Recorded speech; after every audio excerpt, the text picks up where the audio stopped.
اسلام آباد chairman P T I کی توشہ خانہ کیس میں سزا کے خلاف مرکزی اپیل کا حکم نامہ جاری کر دیا گیا۔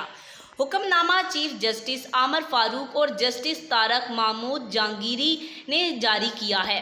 تفصیلات کے مطابق اسلام آباد ہائی کورٹ نے چیئرمین پی ٹی آئی کی توشہ خانہ کیس میں سزا کے خلاف مرکزی اپیل اور سزا معطلی کی درخواست پر فریقین کو نوٹس جاری کر دیے۔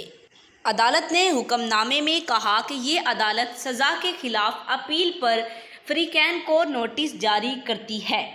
عدالت نے ٹرائل کورٹ سے چیئرمین پی ٹی آئی کے خلاف توشہ خانہ کیس کا مکمل ریکارڈ بھی طلب کر لیا۔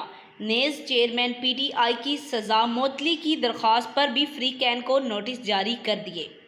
عدالت نے حکم دیا کہ رجسٹرار آفس توشہ خانہ کیس میں سزا کے خلاف اپیل کو جلد سماعت کے لیے مقرر کریں۔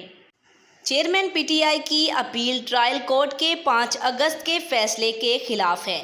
ان کے خلاف الیکشن کمیشن کی شکایت پر ٹرائل چلایا گیا۔ ٹرائل کورٹ نے چیئرمین پی ٹی آئی کو 3 سال قید 1 لاکھ روپے جرمانے کی سزا سنائی تھی۔ عدالت نے حکم دیا کہ فریقین کو نوٹس جاری کیا جائے، کیس کا ریکارڈ بھی منگوایا جائے۔ عدالت نے چیئرمین پی ٹی آئی کی سزا معطلی کی درخواست جلد مقرر کرنے کی بھی ہدایت کی۔ واضح رہے کہ چیئرمین پی ٹی آئی نے سزا معطل کر کے ضمانت پر رہائی کی درخواست دائر کر رکھی ہے۔ آج تک کے لیے اتنا ہی۔ جاتے جاتے آپ سے گزارش ہے ویڈیو کو لائک کریں، چینل کو سبسکرائب کریں، دیے گئے بیل آئیکن کو دبائیں اور کمنٹ میں اپنی رائے کا اظہار ضرور کریں۔